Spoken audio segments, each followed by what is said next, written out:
há impostos absolutamente surreais. Por exemplo, na Rússia havia um imposto sobre as barbas. E o que se passa com os países nórdicos é que eles entraram num círculo virtuoso. Ou seja, os serviços públicos são ótimos e, portanto, as pessoas estão dispostas a pagar impostos. E, portanto, como estão dispostas a pagar impostos, os serviços públicos são ótimos. Eu percebo que ninguém gosta de pagar impostos.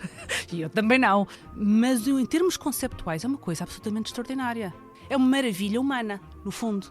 Esta ideia de colaboração ao ponto de pagarmos todos porque não queremos ver pessoas sem tratamento médico, pessoas que não tenham literacia, pessoas que vivam na rua. Olá, eu sou o José Maria Pimentel e este é o 45 Graus. Antes de mais, os meus parabéns por terem começado a ouvir este episódio. Há uma frase que vocês já ouviram de certeza, de Benjamin Franklin, que é já agora um dos meus ídolos, e que se tornou quase um clichê quando se fala de impostos. Ele dizia: neste mundo nada é certo, exceto a morte e os impostos. E, acrescentaria eu, os dois têm outro aspecto em comum, é que são dois temas de que nós normalmente fugimos, porque só trazem, basicamente, dores de cabeça. Mas vão ver que em relação aos impostos, pelo menos, isso não é necessariamente verdade. Aliás, para a convidada de hoje, a fiscalidade é nada mais, nada menos do que o tema mais fascinante que existe à face da Terra e a base da civilização moderna. E ela tem alguma razão, como vão ver. A Rita Della Féria é professora catedrática de Direito Fiscal na Universidade de Leeds, em Inglaterra, professora visitante em Oxford e membro do painel consultivo do Office for Budget Responsibility, no Reino Unido.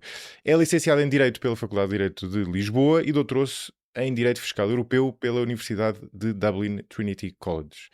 A Rita é uma das maiores especialistas mundiais em fiscalidade e já há vários anos que queria trazê-la ao 45 Graus. Finalmente aconteceu. Nesta primeira parte da conversa, começámos por falar sobre como evoluíram os impostos ao longo da história, de um instrumento que servia sobretudo para financiar guerras e depois se tornou a base do Estado Social, do quão importante é nós vermos diariamente que o nosso dinheiro é bem aplicado para estarmos dispostos a pagar impostos, e como a convidada mudou de opinião ao longo do tempo em relação a este tema, do chamado paradoxo dos países nórdicos, que são os mais igualitários do mundo, mas onde a redistribuição, na verdade, é feita menos através de impostos progressivos, ou menos do que nós acharíamos, e mais através de serviços públicos universais de qualidade. Falámos também sobre impostos específicos, como, por exemplo, o IVA, uma das áreas de especialização da convidada, que é, talvez já tenham ouvido isto, aliás, talvez até aqui no 45 Graus, é um imposto regressivo. Normalmente usa-se esta palavra. Isto significa que quem tem menos rendimentos paga mais IVA em percentagem do seu rendimento. E isto acontece basicamente porque as famílias com menores rendimentos gastam uma proporção maior desse rendimento em consumo e por isso acabam por pagar mais IVA. Falámos também sobre os desafios atuais das democracias para tentar escapar a um círculo vicioso de desconfiança nas instituições e com isso menos capacidade de gerar imposto e com isso menos capacidade de investir em serviços públicos. E falámos especificamente no caso português do estranho caso da nossa enorme aversão à mudança e de como isso muitas vezes nos impede de fazer reformas que seriam melhores para todos, mas que implicam no curto prazo mudanças, alterações e por isso, enfim, acho que não vos estou a dar uma novidade ou propriamente uma surpresa, geram muitas vezes reações negativas. A convidada tem uma visão muito interessante em relação a este tema. Espero que gostem, vemo-nos na segunda parte, hoje ao fim do dia.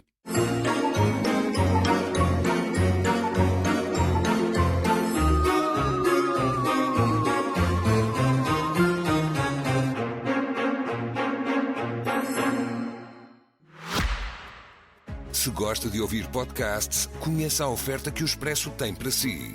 Da política à economia, ciência e cultura, passando pelo desporto. Entrevistas marcantes, análises e perspectivas que fazem a diferença. Ouça em expresso.pt e nas principais plataformas de podcast. Expresso. Liberdade para pensar. Deixa-me começar com uma pergunta básica. De onde é que vem isto dos impostos? Porque o próprio termo é um termo que tem um certo lado pejorativo, não é? Porque é algo que nos é imposto. E, na verdade, se nós olharmos para a história, os impostos que havia antigamente, por exemplo, os primeiros impostos, não sei quando é que terão sido, mas é um termo que eu acho que nos é familiar, pelo menos desde o feudalismo, tinha uma lógica muito diferente dos impostos atuais. Não é? Sim. De onde é que isto vem? Como é que evoluíram os impostos? Bom, a maioria dos impostos, historicamente, tem a ver com a feitura de guerras. Porque o sentido... Financiar guerras, basicamente. Guerras. Porque o sentido de serviço público é uma coisa relativamente recente. Portanto, aquela questão de ser o Estado a providenciar, um Estado Social de Direito a providenciar serviços públicos para os quais o financiamento é necessário, isso é uma coisa relativamente recente. Mas era, desculpe interromper, na verdade, era um serviço público, é o mais básico de todos, que era o da segurança. Isso é verdade. Pelo menos, teoricamente. Mas lá está, essa noção nem sequer existia. Porque a guerra era decidida unilateralmente, praticamente. Portanto, não havia um processo de decidir que vamos todos ficar seguros e, portanto, o rei vai declarar guerra, não é? Portanto, historicamente tem a ver com isso, tem a ver também obviamente, com as estruturas religiosas, designadamente na Europa tem a ver com estruturas religiosas, e é engraçado que, se virmos historicamente, o bolo assim grande dos impostos era sobre produtos específicos. E esses produtos específicos tinham a ver geralmente com a facilidade de identificá-los e com alguma moralidade, no sentido que ou o produto era luxuoso, ou o produto era, ou o consumo do produto não era bem visto pela sociedade.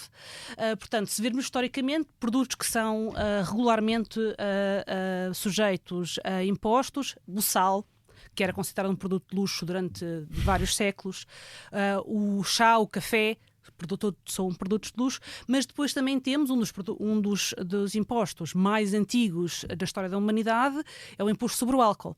O imposto sobre o álcool, obviamente, também tem esse fator de algum luxo, portanto não é fundamental para a pessoa viver, sim, mas já há uma leva de moralização.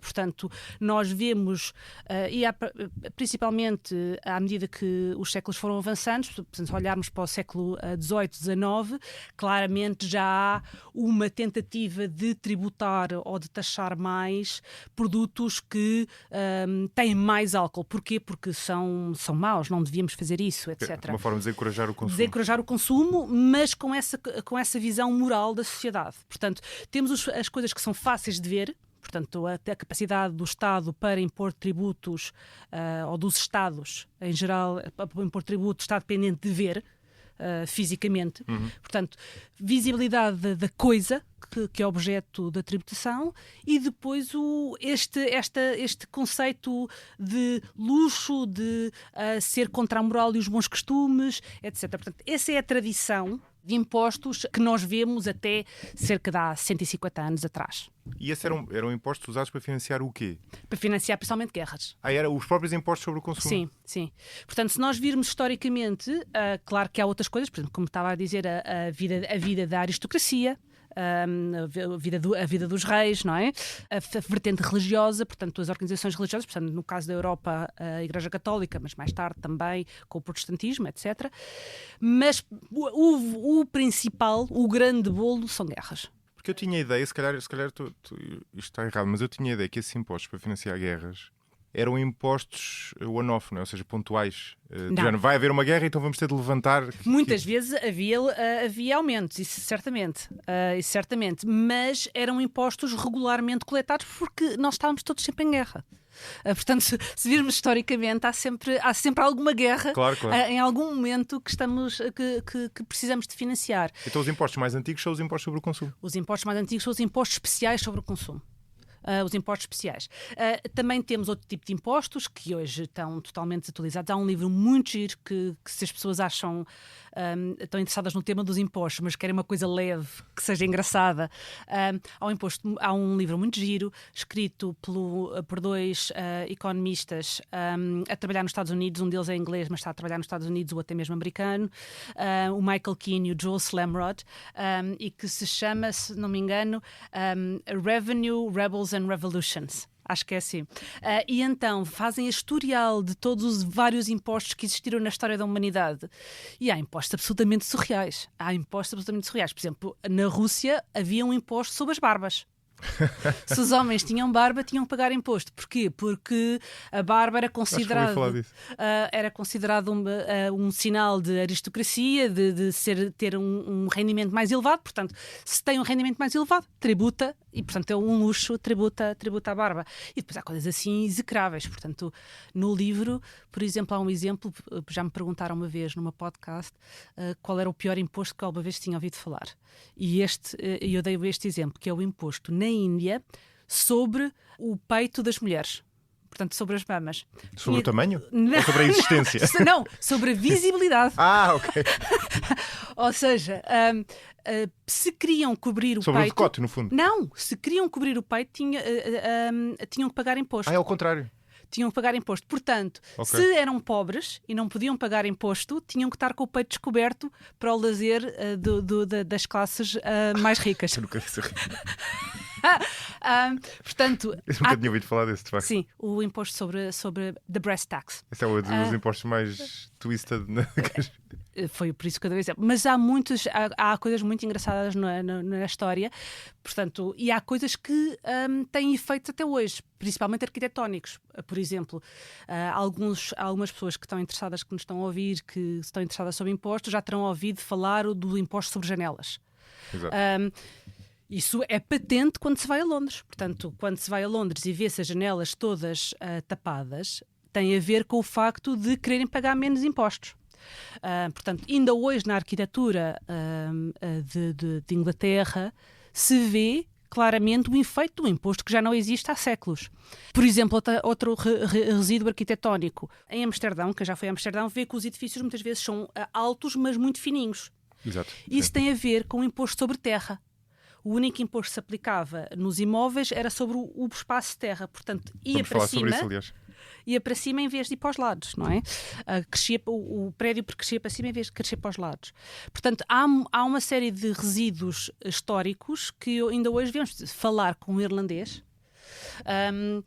O meu marido é irlandês, portanto vou já fazer aqui a transparência total a dizer que sei por isso.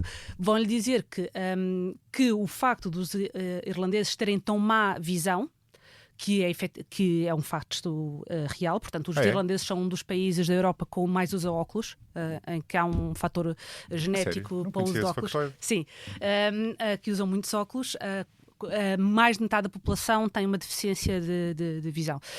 E então o mito urbano é que isso tem a ver com o imposto sobre janelas, que os irlandeses todos viviam no escuro porque os ingleses lhe impuseram durante o período de colonização, impuseram o imposto sobre janelas, então eles tapavam as janelas e faziam um esforço maior com os olhos e progressivamente a visão foi-se deteriorando ao longo dos séculos. É uma explicação um bocado lamarquiana, não é? Porque claro. Isso não influenciava os genes, não é? Claro. Bem, dependendo da quantidade de tempo, pode fazer. Mas não influenciou, a não ser, quer dizer, podia haver uma seleção para quem consegue. Claro. Obviamente que isto é um daqueles mitos anticoloniais, não é? Os irlandeses gostam muito de fazer estas coisas sobre os ingleses, mas efetivamente isto para dizer que há resíduos de impostos que ainda hoje temos os efeitos e que se aplicaram há 300, 400 anos. É incrível. Há algum em Portugal? Que eu tenha conhecimento, não. Que se ainda presencio hoje os efeitos, que eu tenha conhecimento, não.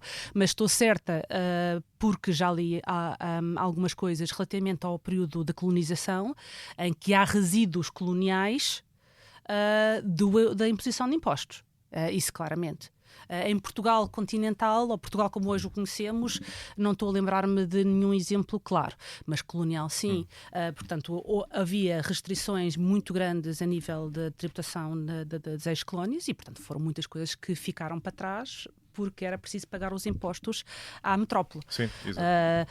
E há uma literatura relativamente grande hoje, portanto, é uma coisa engraçada, porque eu sou o suficientemente velha para me lembrar destas coisas, mas durante muitos anos houve um embargo a falar sobre estas questões, mas nos últimos, talvez, 10 a 15 anos, há uma literatura muito forte já, tem-se publicado muito sobre os efeitos da colonização portuguesa nas ex-colónias e claramente que os impostos é uma das vertentes, como a extorsão dos recursos dos países que foram colonizados. Sim, esse é sempre o lado os impostos são sempre uma forma de extrair recursos, não é? Sim, claro. Depende para que é que eles são usados, não é? Claro, mas no caso das colónias eram usados para a metrópole. Claro. Não, ou seja, eu estava a dizer isto para fazer a ponto para a própria evolução da lógica dos impostos, não é? Que evoluíram como tu dizias há pouco, de algo sobretudo para financiar guerras, para algo que não é apenas, mas sobretudo para financiar o Estado Social ou prestação de serviços públicos, não é? A prestação de serviços públicos, sim. Como é que isso acontece? Imagino que no século XIX, não é? Sim, no fim do século XIX começamos a fazer essa transição. Primeiro aparecem novos instrumentos de tipo de impostos e depois começam também, à medida que há uma mudança para um Estado mais democrático e há uma participação maior da população em como os gastos são feitos, à medida que isso acontece, vão-se criando instrumentos também em que o imposto aparece já como uma contrapartida daquilo que a pessoa vai obter como vivendo em sociedade. Sim, é pagar o condomínio, digamos assim. É pagar o condomínio. E eu acho que isso muitas vezes se perde nas discussões de impostos. Eu digo muito aos meus alunos que, porque há a ideia de que o direito fiscal ou a fiscalidade em geral, seja de direito, seja de economia, que é uma coisa muito, muito chata e muito maçuda, etc. E, na verdade, é uma coisa absolutamente extraordinária, porque a ideia de que um dos animais que vive neste planeta se desenvolveu ao ponto de desenvolver um sistema pelo qual todos contribuímos para que todos vivam melhor. E que nós contribuímos para que os mais fracos entre nós estejam sempre protegidos. Esse conceito de todos participamos para proteger os mais fracos, para que todos beneficiemos, esse sentido de cooperação que está no centro do conceito de sociedade, era completamente impossível sem a existência de impostos. Portanto, o imposto, no fundo, nessa perspectiva, em termos conceptuais, portanto, eu percebo que ninguém gosta de pagar impostos. E eu também não. Não me quero aqui isentar. Mas, em termos conceptuais, é uma coisa absolutamente extraordinária. É uma coisa... é uma maravilha humana, no fundo. Esta ideia de colaboração ao ponto de pagarmos todos porque não queremos ver pessoas sem tratamento médico, pessoas que não tenham literacia, pessoas que vivam na rua, etc, etc. E mesmo antes desse lado mais ligado à justiça social, pagas para ter acesso a serviços públicos, não é? O que permite contornar um problema da ação coletiva cuja resolução não é nada óbvia e não seria nada óbvia a pessoas de há 200, 300 anos. Não, obviamente, não seria mesmo nada óbvia. Mesmo nada óbvia. E, portanto, aliás, continua a ser um desafio, não é? Sim, parece que está resolvido, não está resolvido. Isso é verdade, e falaremos com certeza da questão de estar disposto a pagar impostos. Isto, exato. Mas claramente que em termos de conceptuais de invenção humana, o imposto, tal como o vemos agora, foi uma grande invenção humana. Conta aquela... Agora vou-te pedir um disco repetido para mim, mas não para quem nos está a ouvir. Conta aquela história acho que era de um dos teus filhos, que quando vocês iam a passar, acho que foi na altura do Covid, não é? Que estavam cá em Portugal. Ah, sim. Como é que era? Iam a passar? O que é que era? Conta lá que eu já não lembro. Bom, eu tenho filhos gêmeos que neste momento já têm 15 anos, mas na altura, no pico do Covid, tinham 11. E as restrições em Inglaterra eram enormíssimas e estávamos constantemente a ser bombardeados por a falta de apoio que se vivia em Inglaterra relativamente a pessoas que não podiam sair de casa, que não podiam obter medicação, etc, etc. E depois de termos feito 15 dias de quarentena quando chegámos a Portugal, nesse ano de isolamento, estávamos em Cascais, eu estava a guiar, o meu marido estava ao meu lado e os meus dois filhos estavam atrás. E eu estava a comentar com o meu marido em inglês de medidas que tinham sido adotadas em Portugal, que tinham sido adotadas especificamente no Conselho do município de Cascais, para aliviar precisamente esses problemas sofridos pelo Covid. E estava a dizer, olha, pois realmente o que se fez aqui foi muito progressivo, foram medidas muito progressivas, não é? Olha, começaram a fazer distribuição de alimentos e de medicação a pessoas mais envelhecidas, há autocarros agora, os transportes públicos são gratuitos, etc.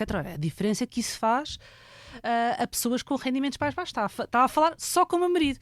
E o meu filho, que tinha 11 anos e que está completamente indoctrinado, não é? Estava a olhar assim com um ar muito casual, com 11 anos, estava a olhar para a janela e diz assim, realmente vê-se mesmo para onde é que os nossos impostos vão. E eu olhei para trás e disse, isto é a síntese perfeita Pensaste, o meu trabalho está feito. Não, pensei mais do que... Quer dizer, também um bocadinho, fiquei um bocadinho orgulhosa. Mas confesso que foi mais no sentido de pensei, realmente está aqui a síntese essencial dessa vivência dos impostos. Ou seja, se nós vemos para onde é que vai, estamos mais disponíveis a pagar. Exato, certo. Se não vemos para onde é que vai, a pergunta vem sempre. É que eu não sei para que é que isto serve. Eu pago impostos e estou à espera uma semana ou não sei quanto tempo. Estou nas urgências durante 7 horas. Yeah.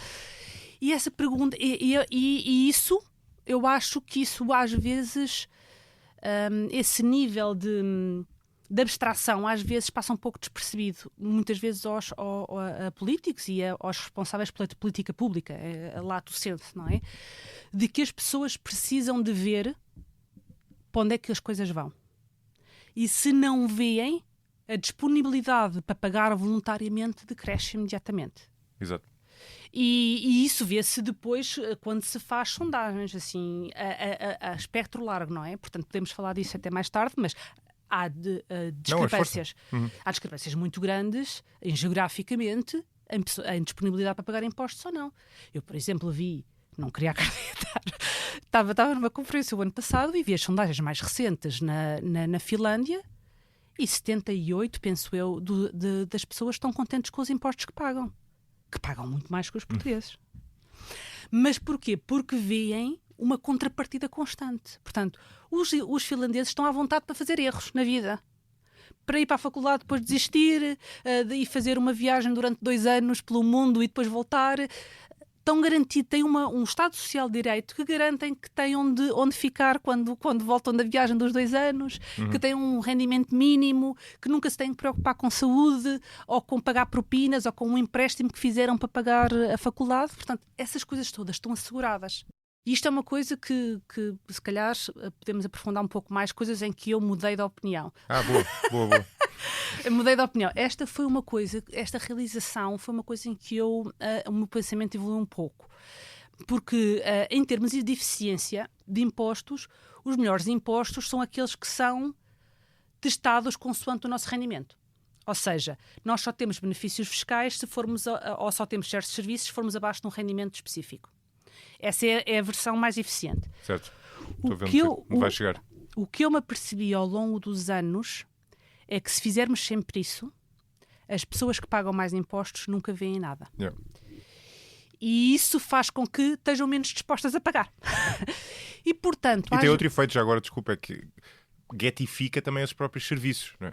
Sim, getifica esses serviços, não é? E que nós vemos aqui em Portugal que há muitas coisas que estão um pouco getificadas, não é? Portanto, em termos de saúde, em termos de educação, há setores, não é? Não é uma coisa universal, mas há partes desses serviços públicos que estão getificadas. Mas, para além disso, a universalidade dos benefícios dos serviços públicos cria essa disponibilidade para as pessoas que estão nos rendimentos mais altos se disponibilizarem a pagar, porque também têm benefícios. Porque se só veem os benefícios a irem para outros, às tantas, podem dizer que sim. É dizer, é que este pensamento não é totalmente consciente. Isso, exatamente, exato. As pessoas não estão a pensar, sentadas a pensar, se for para mim também, se for universal, muito bem. Se não for universal, já não gosto. Ninguém pensa dessa forma, mas é internalizado. Portanto, há um fator inconsciente que se a pessoa está constantemente a pagar, não sei, penso que aqui em Portugal em abril que tem que pagar o imposto, e depois tudo o que usa durante a sua vida rotineira é privado e tem que pagar adicionalmente, tem que pagar a educação para os filhos, ou tem que pagar o seguro de saúde, ou tem que pagar portagens, etc. Mas para onde é que isto vai? E eu muitas vezes tenho essa conversa. Eu vejo isso com a minha própria família. Portanto, estava há pouco a falar-lhe, antes de começarmos a gravar, dos meus irmãos, não é? Eu sou a mais velha de 6. E tenho essa conversa regularmente com membros da minha família. Alguém me diz, não sei para onde é que vai. Eu disse, para onde é que vai? É para as pessoas que tu não vês todos os dias. E eu muitas vezes... Claro, mas lá está, é isso, só que isso está... Quando eu contei a história do meu filho uma vez na internet, já não sei o que é que foi, fiz um comentário geral e alguém me mandou uma mensagem assim, portanto, a solução é mandar toda a gente viver para a sua casa. Portanto, nem todas as pessoas têm uma irmã mais velha ou uma filha ou o que seja, uma prima, a dizer, sabes para onde é que vão? Vão para as pessoas que tu não conheces. Mas não tem ninguém a dizer isso, realmente a outra pessoa diz, pois não, eu não sei para onde é que vai. E depois cria-se um pensamento coletivo, não é? Uma ideia pública geral, da opinião pública, de que não vai para lado nenhum. Não, eu lembro-me... Ou que é desperdiçado. Ou que é desperdiçado, certo. No sentido de como é que apropriado a meio do caminho, sim. As organizações internacionais têm uma frase ótima, como não podem usar a palavra corrupção oficialmente, usam que é um problema de governança. Exato. E, portanto, o instinto é, isto cada um está por si, isto são todos uns ladrões. É essa a questão, portanto, ninguém está lá para lhes dizer. Eu lembro-me, porque o meu padrasto é da zona de Castelo Branco. Eu lembro-me como Castelo Branco era em 1980 e como Castelo Branco era em 1990. Portanto, não foi assim há tanto tempo atrás. A eletricidade só chegou a partes do concelho de Castelo Branco em princípios dos anos 80. E, portanto, quando pensamos na facilidade com quem vai hoje... E o saneamento. Portanto, como pensamos hoje, que vai de Lisboa a Castelo Branco em 3 horas... e que chega a Castelo Branco e, obviamente, que Lisboa é mais desenvolvido, mas é uma cidade completamente normal, limpa, com serviços públicos, funciona, é uma cidade que funciona. E pensa, e nem dá por isso, porque se normalizou, porque o avanço foi feito aos bocadinhos. Mas se puser uma fotografia que era o Concelho de Castelo Branco, o Concelho da Guarda, o Concelho de Vila Real em 1990 e esses concelhos em 2020... a diferença é abismal. Abismal. E, portanto, quando perguntam para onde é que os impostos vão? Para quem precisa deles mais. Mas, claro, cria-se esse feedback problemático da falta de universalidade. E, portanto, isto é uma das coisas que eu tive a consciencialização à medida que fui avançando e fui-me retirando um pouco da questão de eficiência. Assim, espera aí, isto não é só uma questão de eficiência imediata. Isto é uma questão é uma questão política também, não é? Sim, de médio a longo prazo. Sim. Temos que criar uma sociedade a médio e a longo prazo que acredite no sistema. Sim. Que é uma coisa que eu, nos últimos 10 anos, me preocupo muito mais. Se me tivesse perguntado, quando eu acabei o doutoramento, há 21 anos atrás, acha que o Estado de Direito está em risco? Eu começava-me a rir. Hoje, estou significativamente mais preocupada com o assunto. E não é só em Portugal, não é? Sim, não é portanto, só em Portugal. É uma avalanche. E, portanto, isso fez com que refletissem várias questões do porquê que chegámos aqui. E uma delas é esta questão da universalidade dos impostos e a universalidade do que se compra com os impostos, portanto, da despesa pública. Ainda bem que puxaste esse tema, porque eu queria te fazer várias perguntas sobre isso. No fundo, sobre esta disponibilidade para pagar impostos e para que é que eles servem. Eu acho que isto liga a um termo que tu também tens abordado na tua investigação, que normalmente se chama o paradoxo nórdico. E é aquela questão de... Nós olhamos para os países nórdicos e vemos-los como países mais igualitários, até a nível de rendimento, e portanto a pessoa de certa forma assume que são países com impostos mais progressivos, ou seja, onde a função dos impostos na redistribuição do rendimento, não é? No fundo, a atenuar a desigualdade de rendimentos é maior do que cá. Mas na verdade, este é um facto engraçado que eu não conhecia, na verdade eles não são tão redistributivos assim. O que eles têm é um status, o que eles têm é bons serviços públicos, dito de outra forma. Porquê é que me parece que isto liga a este tema? Porque acho que há um limite para o qual as pessoas estão dispostas a aceitar redistribuição. Ou seja, não acho que exista, não existe quase ninguém que não aceita a função redistributiva dos impostos, mas é muito difícil... Bem, temos mais agora do que tínhamos há 20 Temos mais agora anos. do que tínhamos, não é? Temos mais agora do que tínhamos. Mas eu acho que não há ninguém que rejeite absolutamente, não é? Mas há muita gente que quer menos do que temos e pouca gente quererá mais do que temos, até por causa desse lado, porque a pessoa, primeiro é preciso um altruísmo bastante desenvolvido e depois porque, lá está, vai para pessoas que por definição estão longe de ti, provavelmente, até socialmente. E talvez seja por isso que o modelo nórdico acabou por ser construído desta forma, com não tanta redistribuição assim, mas sobretudo o investimento em serviços públicos. Há tantos elementos. Essa questão tem tantos elementos. Não, mas é uma questão importantíssima e está no centro de várias questões. Portanto, vou tentar responder a duas principais. Uma é essa questão de redistribuir pela despesa versus distribuir pelos impostos. A outra questão é como é que eles chegaram lá e nós não. Ok. Portanto, porque são duas coisas separadas. Esse paradoxo escandinavo ou nórdico de redistribuírem pouco através dos impostos e como é que tem um Estado tão igualitário, que é menos igualitário hoje do que era, não pelo rendimento tanto, mas pela desigualdade da riqueza. Porque estão a sofrer as mesmas pressões do que muitos de nós, que a desigualdade da riqueza hoje é altamente correlacionada com os imóveis.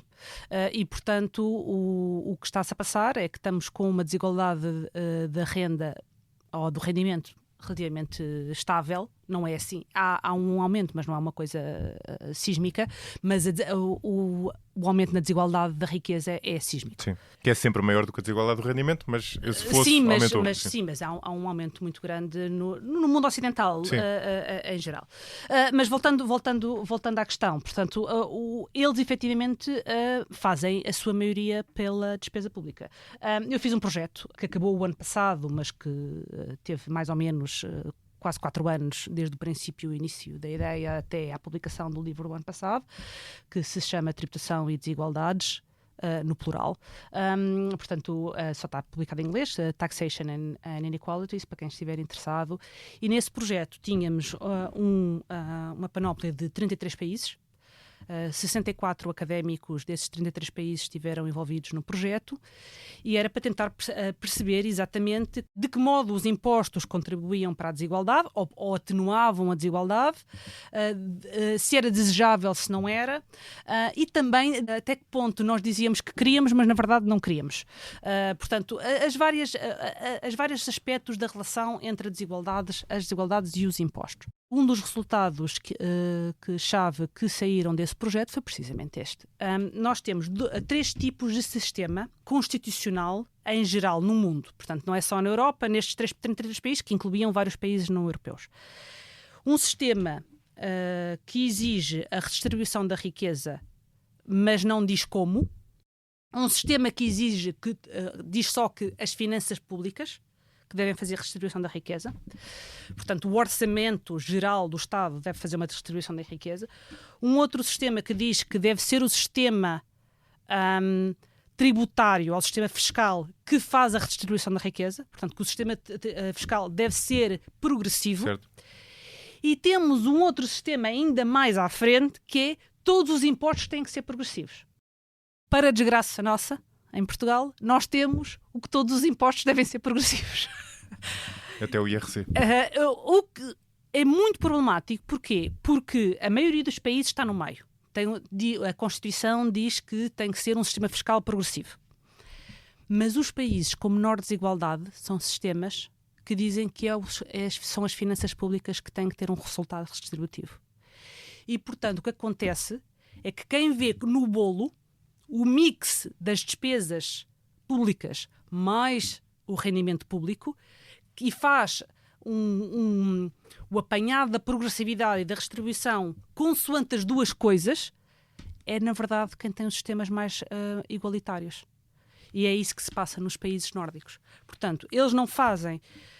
Por exemplo, a Dinamarca é o único país europeu que tem uma taxa única de IVA. E tem uma taxa única de IVA alta. Uma das mais altas da Europa. Não é a mais alta da Europa, que é a da Hungria a 27%, mas tem uma taxa de 25%. E não faz distinções se é batido ao iogurte. Sim. E isso não os preocupa. Claro que há sempre pressões políticas e lobbies, etc. Mas, no geral, a Dinamarca passou já por vários governos, passou já por processos democráticos no sentido de partidos de esquerda, de direita, etc. E tem mantido mais ou menos nesta linha. Porquê? Porque as pessoas sentem a redistribuição através do dinheiro que o IVA coleta.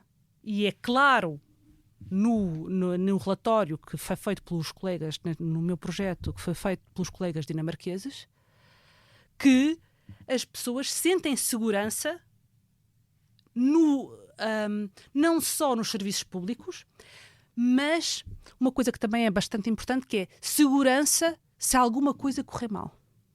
Ou seja, não é só a questão do hospital ou da escola no geral, portanto o médico de família ou a escola do filho, etc. Mas e se eu fico desempregado? Portanto, esse sentido de segurança de que o Estado está lá para amparar e que se eu ficar desempregado não vou ter problemas a pagar o empréstimo da casa, esse sentido de segurança que é dado pelos Estados nórdicos e que na maioria dos outros países no mundo não existe. Portanto, o que se passa é que eles aceitam essa tributação que, no caso do IVA, muitos diriam, eu tenho algumas reticências, mas com alguns caveatos, mas diriam que é regressivo. Sim, e aceitam sobre isso, sim.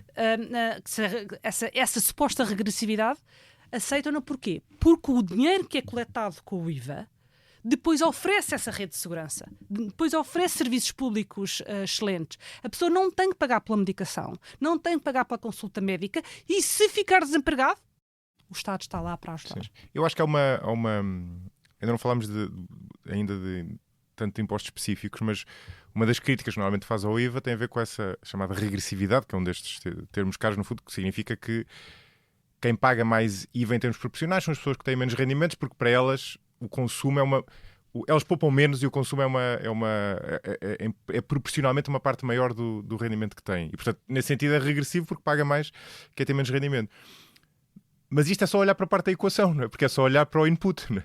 Sim. É só olhar para quem paga. Mas tu depois ou seja, o Estado consegue perfeitamente corrigir isto do lado do output com os serviços que presta, com os subsídios que dá, não é? Ou seja, tu podes ter regressividade na coleta de imposto que é mais do que compensada nos usos para que esse imposto, que são dados a esse imposto, não é? Claramente. E uma dos gastos que...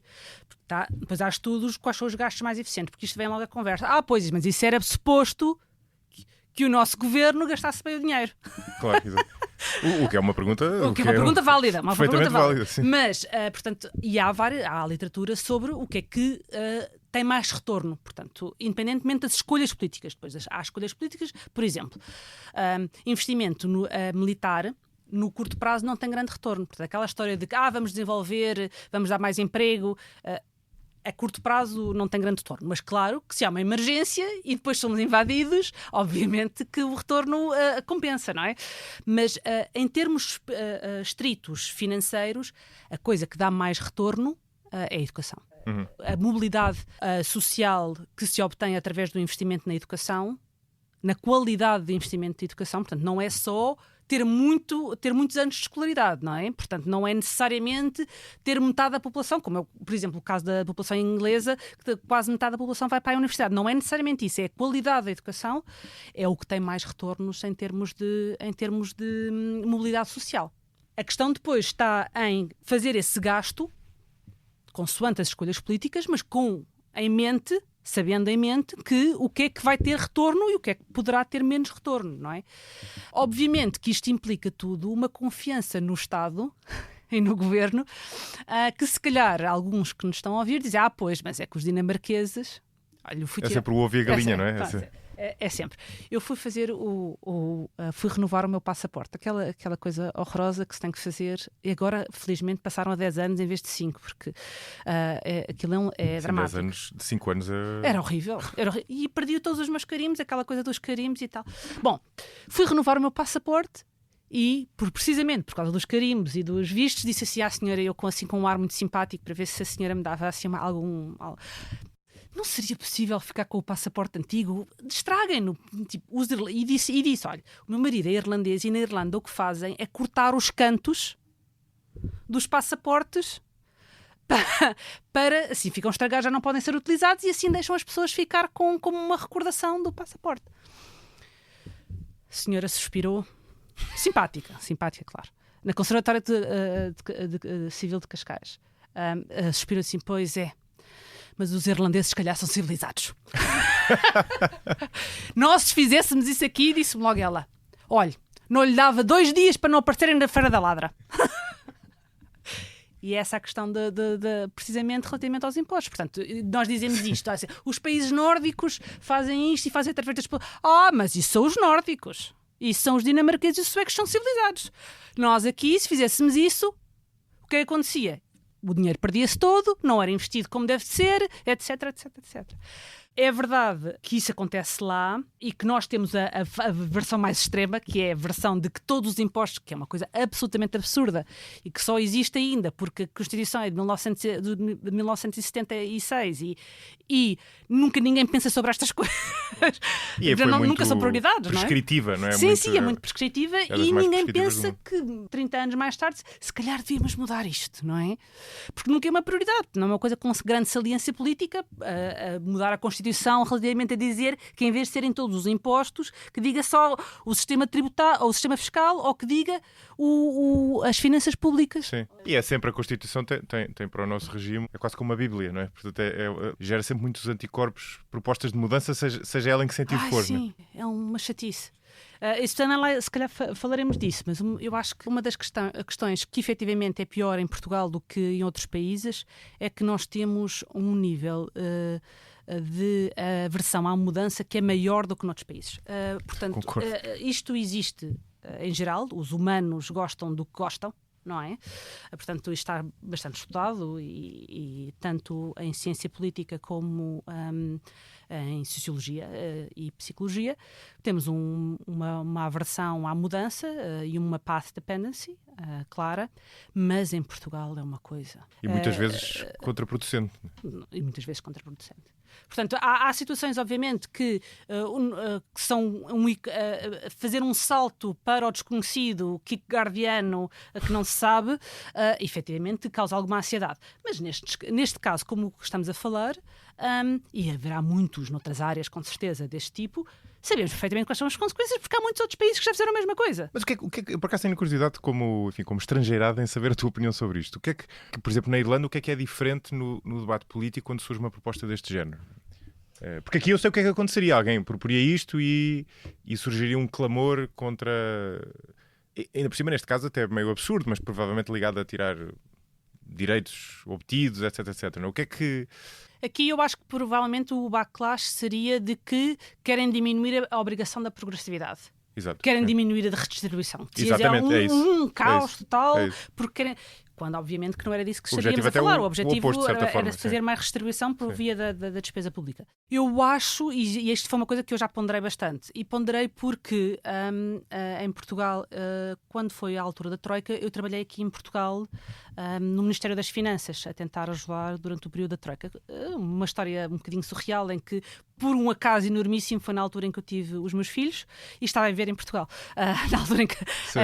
na altura da Troika. E portanto, como estava a viver em Portugal, o Ministério das Finanças e, na altura, o Secretário de Estado dos Assuntos Fiscais, que era o Paulo Núncio, pediu-me alguma ajuda para tentar lidar com as instituições internacionais. Precisavam de alguém assim que conhecesse as instituições internacionais, etc. E eu fui ajudar. E nessa altura ponderei muito este assunto. Porquê é que os portugueses são tão agarrados? E eu acho que tem um pouco a ver, ou seja, lá está, isto é uma coisa natural. Sim, é da natureza humana. Da natureza humana. Porquê é que são mais agarrados? Porquê é que são mais? Eu acho que o mais tem a ver com a nossa história. E a história, principalmente, muito recente ainda, da ditadura. O período de ditadura fez com que as pessoas tivessem muito medo de tomar a iniciativa própria. Porque se corresse mal... a iniciativa própria era problemática, não é? Sim. Portanto, era sempre... refugiavam-se sempre nos procedimentos oficiais. Lá está aquela história clássica do falta ao papel. É engraçado porque há versões de outros países da mesma coisa. A Inglaterra ficou... alguns com certeza conhecerão o programa, mas ficou viralizado com o computador diz não. Portanto, é a versão exatamente idêntica ao falta ao papel. Mas nós, efetivamente, somos muito piores. Os ingleses acham que isto é um problemático em Inglaterra, o computador diz não, mas o falta ao papel em Portugal é muito mais problemático. Nós estamos muito mais agarrados. E eu acho que tem a ver com isso, com o facto de termos tido muito medo. A iniciativa própria era muito problemática até um período muito recente.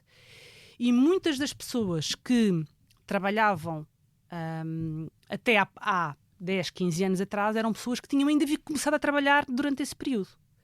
E, portanto, o que se fazia era obedecer ordens. Era o procedimento que lá estava. Sim. E se dizia que não, não posso fazer exceção, porque o que é que podia acontecer? Podia fazer alguma asneira e depois vinha a polícia política, etc, etc, etc, ou a censura, ou o que seja.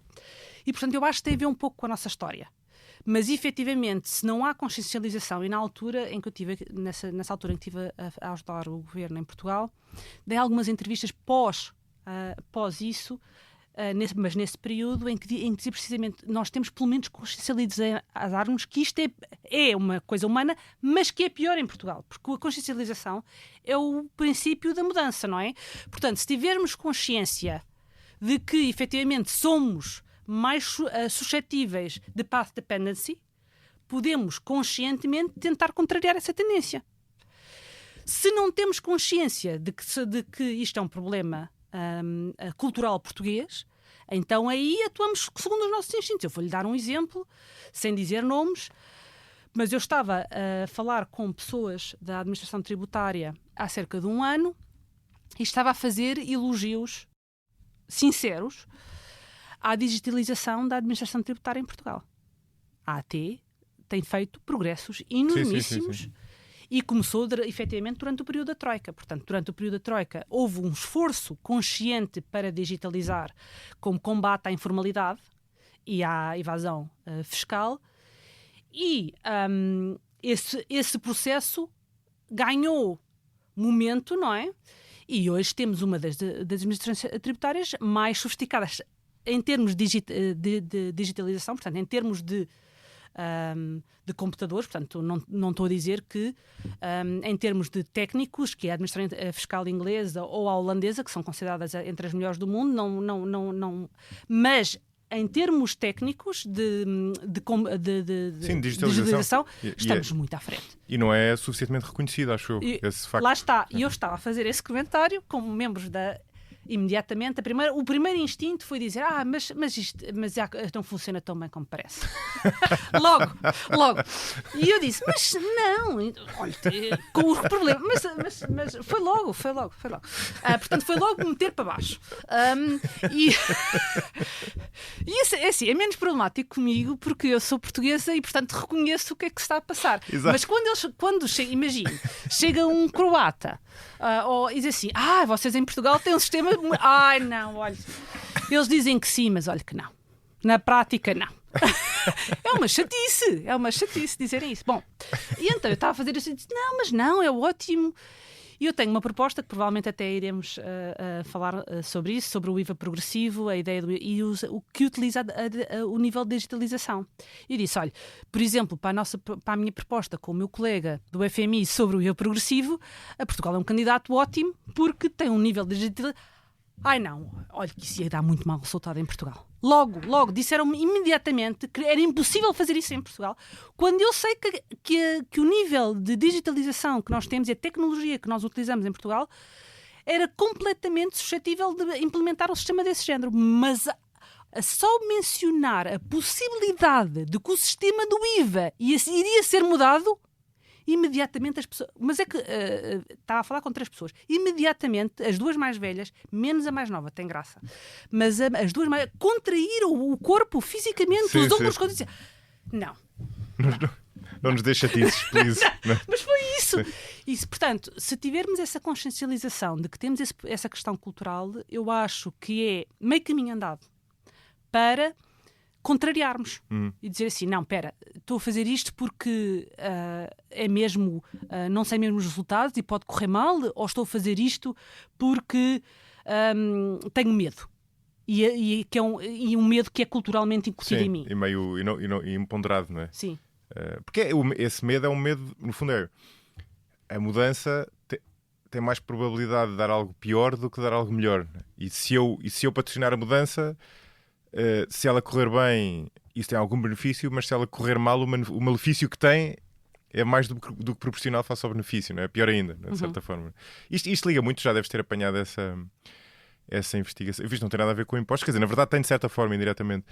Liga àquela investigação do Hofstede, que é um tipo holandês, sociólogo que mapeou as diferenças culturais entre países, enfim, é só um dos modelos que existem, e uma das dimensões que ele identificou entre, originalmente 4, depois 6, chamava-se, ou chama-se, aversão à incerteza.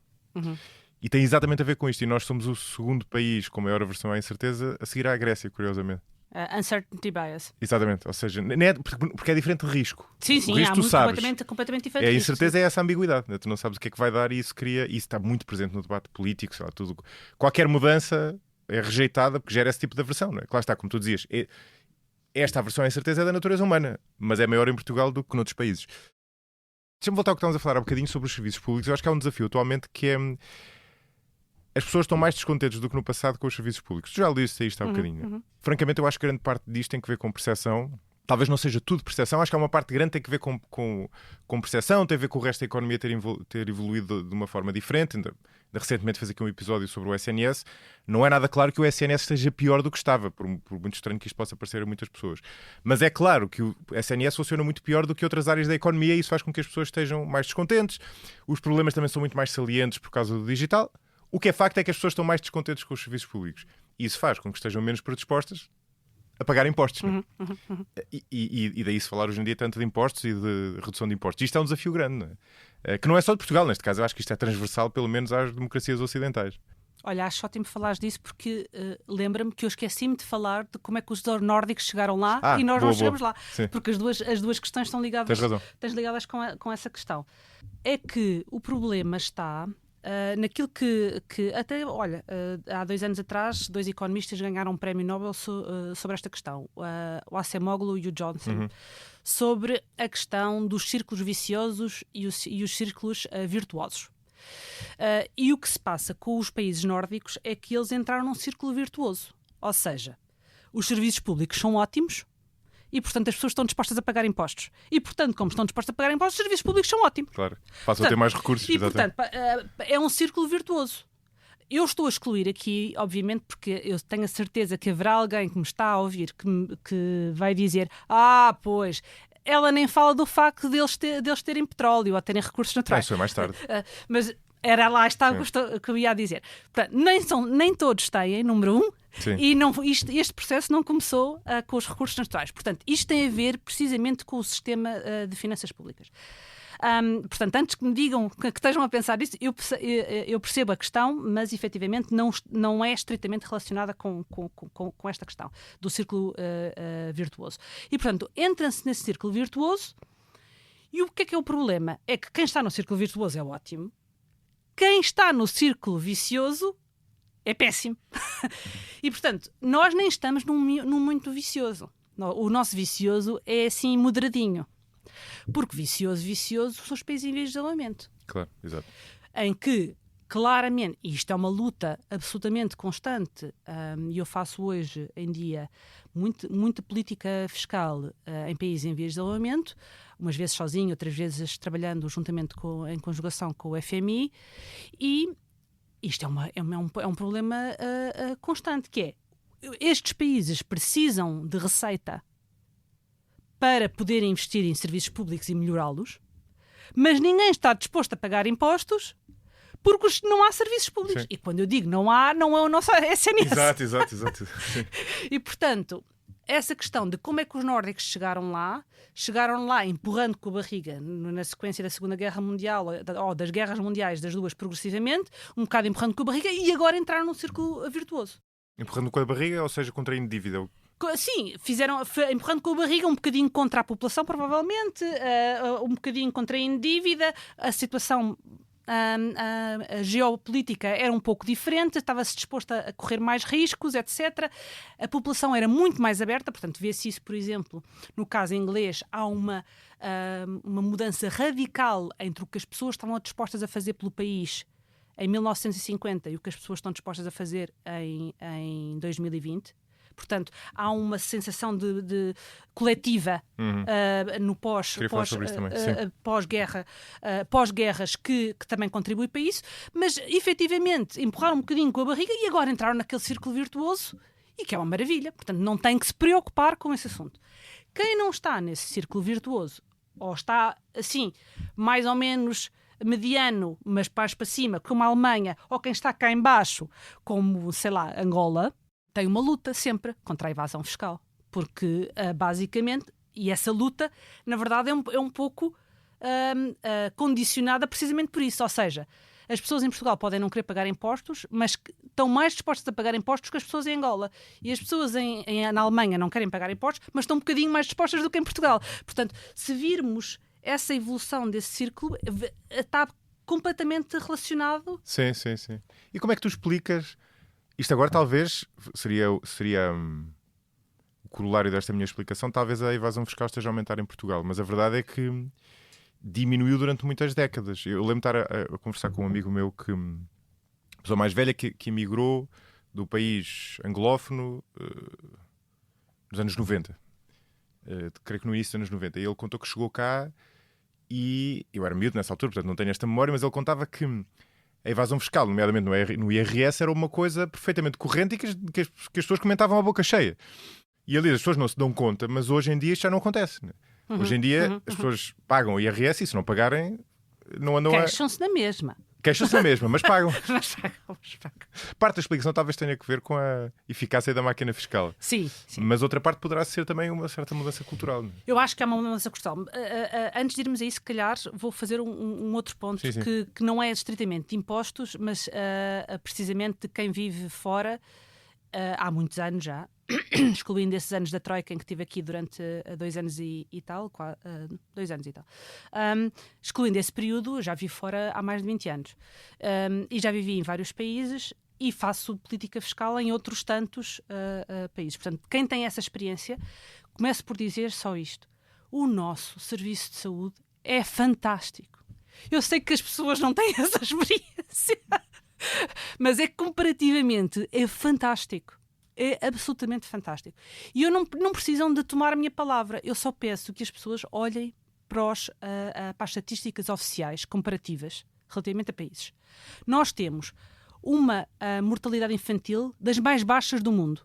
Mesmo na Europa Ocidental, é das mais baixas. Sobrevivência ao cancro, das mais altas da Europa Ocidental. As pessoas sabem porque eu fiz 2 episódios sobre esse tema. Portanto, quem nos está a ouvir sabe disso. Então vão ouvir o episódio com o José Maria, onde ele vai explicar com os seus convidados como temos um sistema de saúde que é fantástico.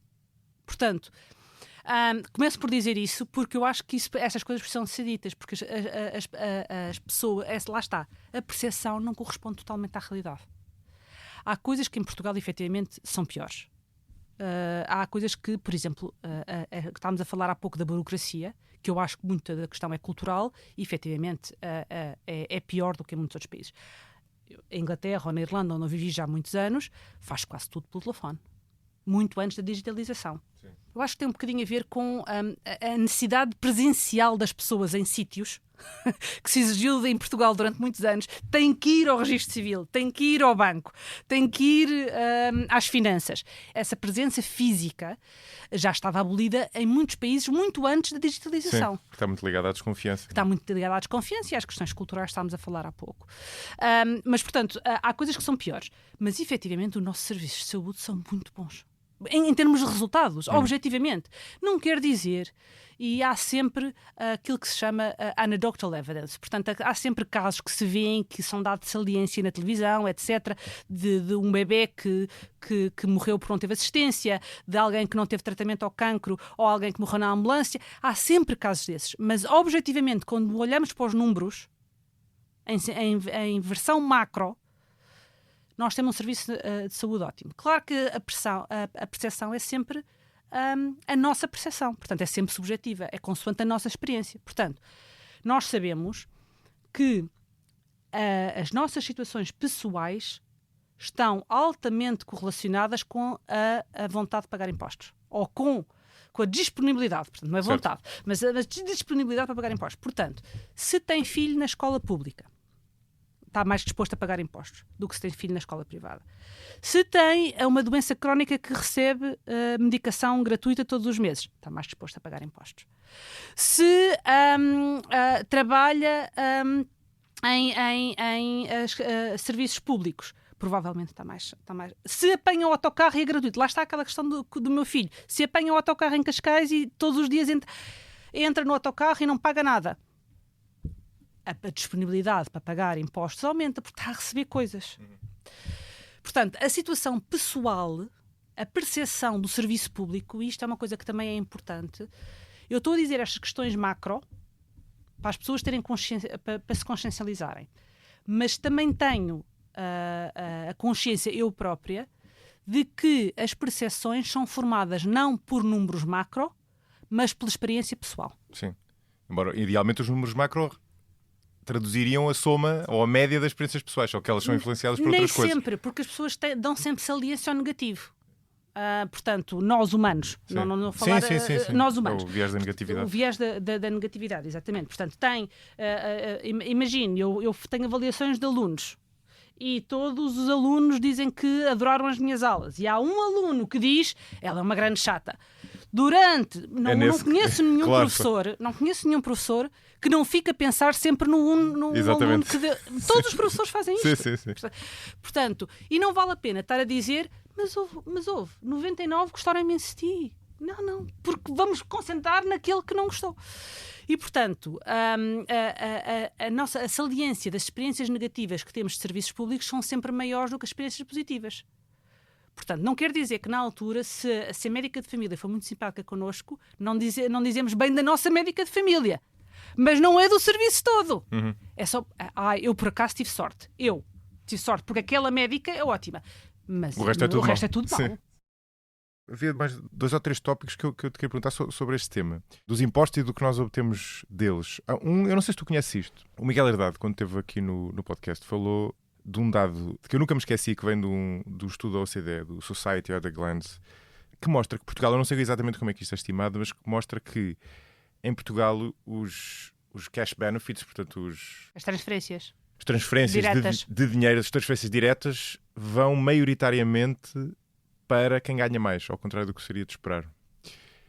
E eu fiquei para sempre a pensar nisto, e pergunto-me se isto terá alguma coisa a ver também com... Lá está, isto não toca na questão da redistribuição e isto, tanto quanto tu sabes, é verdade ou não, e 2, sendo verdade, o que é que explica isto? Não é totalmente verdade, ou seja, é verdade relativamente a certos tipos de benefícios. Nós temos... E estamos a falar de quê? Subsídio de parentalidade? Lá está. Os benefícios que são, por exemplo, de rendimento mínimo, obviamente para as pessoas com menos recursos. Os benefícios que são de pensões, maioritariamente, historicamente, isto está a mudar por causa da questão dos imóveis e da riqueza acumulada nos imóveis, mas historicamente é para pessoas com menos recursos. Mas se falarmos, por exemplo, em rebates, aquelas partes dos impostos do IRS e que pode descontar no IRS, por exemplo, as deduções que são da saúde ou isso são altamente regressivos, ele tem razão. Claro, exato. Porquê?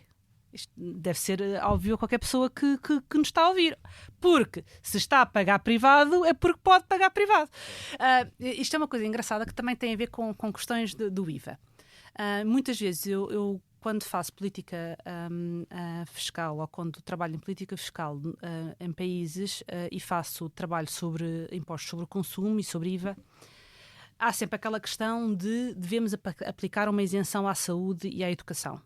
E é certinho, direitinho, que quando eu digo é melhor abolir, porque é uma isenção regressiva, me dizem não, isto é vital.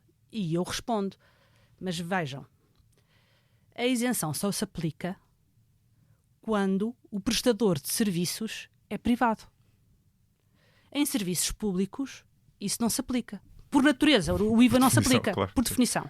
Porque o IVA incide sobre prestações de serviço com pagamento direto.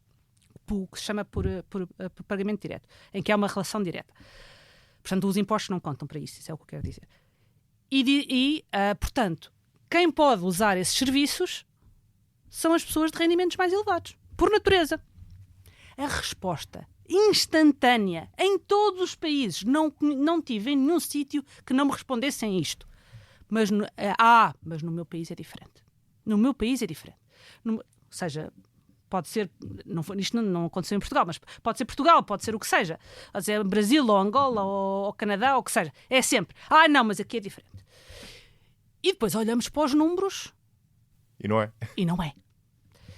E depois a questão coloca-se, porquê que acha que aqui é diferente? Porque aqui Os hospitais públicos são uma desgraça. As escolas públicas são uma desgraça.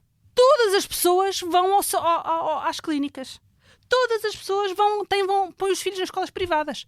Isso é porque noutros países vocês têm escolas públicas muito melhores, têm hospitais públicos muito melhores. Aqui não. E a minha resposta, quando isto começou, ao princípio eu estava menos habituada a estas coisas, mas agora que conheço o padrão de comportamento, a minha resposta é sempre: sabe o que me está a dizer? Não me diz que o seu país é diferente.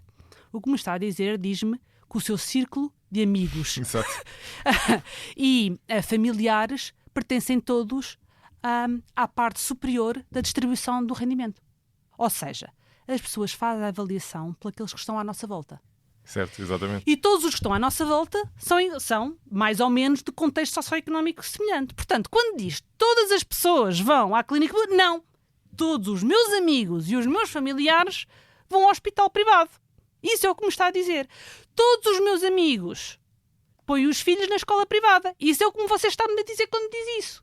Portanto, é um problema de percepção. A nossa percepção é sempre... É a percepção outra vez. Sim. Sobre a nossa lente. O que se passa, portanto, é que a nossa percepção é sempre distorcida. Voltando um bocadinho atrás sobre aquilo que me estava a perguntar há pouco, que eu depois não respondi, sobre o impacto de ver mais. Eu acho que muitas vezes as pessoas têm essa percepção de que as coisas estão a piorar porque a digitalização dá uma saliência diferente às coisas más. É a minha explicação também. E temos, nós, humanos, temos uma necessidade de procura de status. Portanto, é uma coisa que está completamente assente na literatura de psicologia e de sociologia, de antropologia. Todos os humanos procuram status. E a nossa procura de status significa que, na maioria das vezes, damos saliência a quem tem mais. Antigamente, quem tinha mais era quem tinha mais entre só os nossos amigos e os nossos familiares. E isso continua a ser o nosso principal parâmetro de comparação. Portanto, são eu até vi um estudo uma vez que quantificava cerca de 150 pessoas à nossa volta. É o número do Dunbar. Sim. São cerca de 150 pessoas à nossa volta. Mas pronto, isso continua a ser um padrão de comparação. Mas com a digitalização é-nos permitido comparar com as pessoas que estão não no 1%, mas no 0,0,1%. E de repente olhamos e sentimos-nos claramente desajustados. Eu pensava que tinha um status bom quando comparado com a minha irmã ou com o meu irmão, mas afinal eu só sei é que ainda não consegui comprar um avião privado. Isso é que eu sei. Exato. Vai a uma festa e está lá alguém que chega com um carro não sei o quê, que a mim não me importa nada, mas é claramente um sinal de exterior de riqueza. Já viste o carro que ele tinha? Chega a casa e comenta logo com a mulher ou com o marido, não é? Portanto, nós temos a tendência para olhar para quem tem mais. Antigamente eram os amigos que estavam à nossa volta, os nossos vizinhos, os nossos familiares, etc. Agora é toda a gente do mundo. Portanto, se não tem uma vida igual à do Cristiano Ronaldo, se não tem uma vida igual às Kardashians, o seu sentido de estatuto imediatamente diminui. E a mesma coisa para a questão dos serviços públicos. Ou seja, as falhas são o que se torna mais saliente porque ganham uma atração que não tinham antes. Não é? Claro. Antigamente se morria, e morriam muitos bebés à nascença. Sim. Ninguém sabia. Porque só sabiam se morresse à nascença na nossa aldeia. Exatamente. Portanto, agora, se morreu algum bebê em Trás-os-Montes, Lisboa sabe. E, portanto, o facto de ter só morrido um e não terem morrido 100, parece que o sistema está pior. Não está pior. Só que agora a transparência que é muito maior e nós sabemos que morreu aquele um. E, obviamente, que sentimos, e isso é natural, na natureza humana, sentimos empatia pela morte, e quanto mais próxima. Portanto, há uma questão geográfica. Quanto mais próxima é de nós a pessoa que está a sofrer, portanto, se é de familiar é uma coisa, se é amiga é outra coisa, se é uma pessoa da mesma nacionalidade é outra coisa, se é uma pessoa no outro lado do mundo, a nossa empatia já vai diminuindo à medida que a geografia aumenta, não é? Exatamente. A segunda parte desta conversa com Rita Della Féria sai já hoje ao fim da tarde. Nela falamos sobre porque é que há impostos que mais ou menos toleramos e outros que odiamos mesmo pagar. Sobre porque é que ninguém parece gostar de impostos sobre heranças, independentemente das suas convicções políticas, e porque é que mesmo com o aumento da desigualdade continua a ser também impopular aplicar impostos mais altos sobre os mais ricos. Até lá! Este episódio teve a sonoplastia de Hugo Oliveira. Ouça e veja outros podcasts em expresso.pt e acompanhe-me em josemariapimentel.pt ou nas redes sociais. Até ao próximo episódio.